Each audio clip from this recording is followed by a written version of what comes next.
Now, a story of hope that has emerged from horror. The family that survived a violent home invasion is talking exclusively to Eyewitness News about the details of that night. And also about what has happened since. Our own Ann Ryder joins us now with a remarkable story. Ann?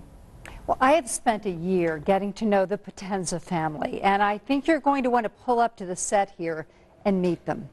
They survived the most violent home invasion I've encountered in 30 years of reporting.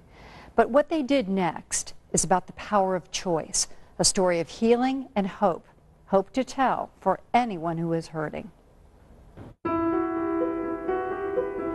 It takes darkness and light to make a picture. Even that night, I thought, we'll get through this. I woke up just hearing screaming in the house. What is happening here? It takes courage. Kind of my worst nightmare. To transform terror to grace. We're not overtaken by darkness. We're here tonight to say that the Potenzas are okay. Carl, Eileen, Allie, and Rachel know what it takes. It was fall break. October 29th, 2013. Everything is very clear to me that happened. Allie Potenza and her mom Eileen came home from an evening of shopping. And unfortunately left the garage door open. In the dark, before dawn, police say 6 armed men entered their home. You know, it's 5 o'clock in the morning and the overhead light comes on over our bed, and I felt the presence of lots of people around our bed. then there's 2 men wielding guns. Down the hall, Allie slept alone, her sister Rachel away at college. Carl, who wears braces on his legs, was ordered to stay in bed. Guarded, his head under the covers, he could only hear. It seemed like an eternity, and crashing and banging and gunshots, ransacking and destroying property. Eileen acted on instinct. As Mama Bear, I was thinking the whole time, I've got to do something to save our family. Running from the bedroom for a phone. So I was going down the hall and I got shot. One of the gunmen then ordered her to drive to her ATM. And I just thought I should not be getting in a car. She tried to run, but tripped, and he tackled her. And he dragged me back inside and shot me in the foot then. And at that point, I'm laying on the ground. Another guy was kicking me in the head, and I said, all right, I'm going to do whatever it takes now. Eileen, bleeding, driving, and by then sexually violated, acted on instinct again. I said, why are you doing this? Is this the career that you want to have? Why have you chosen this for yourself? Because there are so many other things you could do. And he said, no, this isn't what I want to do, but I don't know what else I can do. It felt like I was just sitting with a little boy next to me who had a gun and didn't know what he was doing. Back at the house, Allie, a law student, endured a violent gang assault. Neither she nor her mother knew then what had happened to the other. I mean, she went through, I think, the worst thing of any of us. I think she thinks you went through the worst of it. Well, I think we all think that about each other, you know. But what happened next in the hospital set the tone for recovery.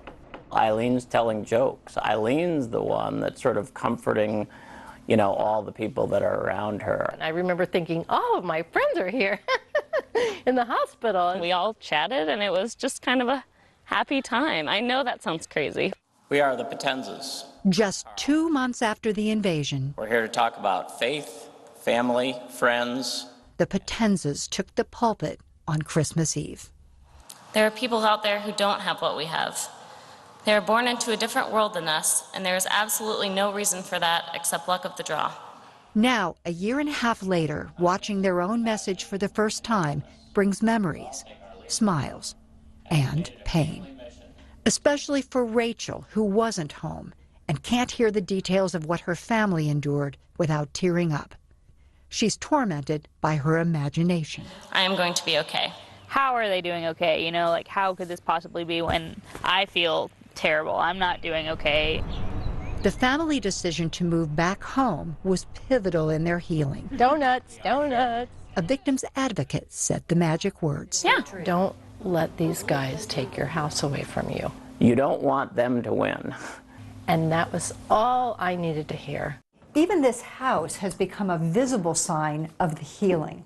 People who love this family paid to gut and renovate some of the rooms where the violence was worst. We had 2 hours of hell, but after that, it's been months and months and months of kindness. All right, let's see what happens next here. Allie turned her pain into service. He was quiet. Almost. She volunteers as a literacy tutor. Piling.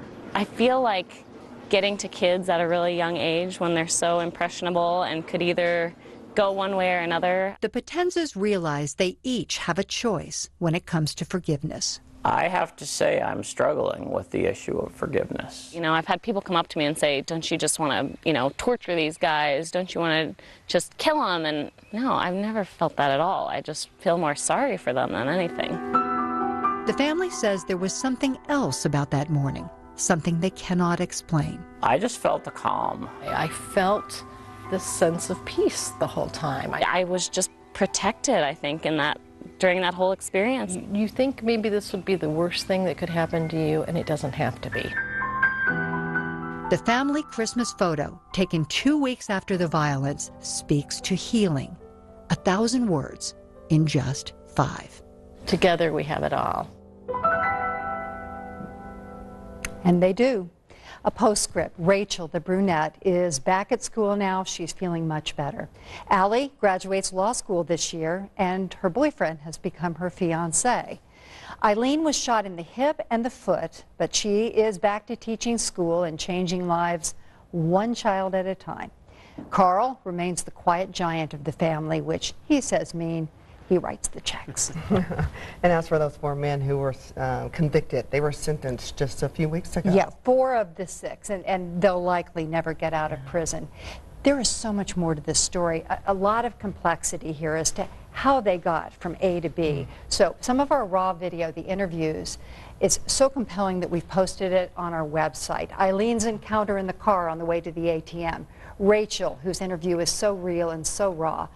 Their pastor and a family friend on the speed of this family's healing and whether that's sustainable. So it's well worth the click. Go to WTHR.com and you'll see what we have for you. Now, certainly it's a process. It's a process, but boy, they've moved fast. Forgiveness and resilience is so quick. They're incredible. They're an incredible family. Thank you for the incredible story, and we appreciate it. Thanks. John.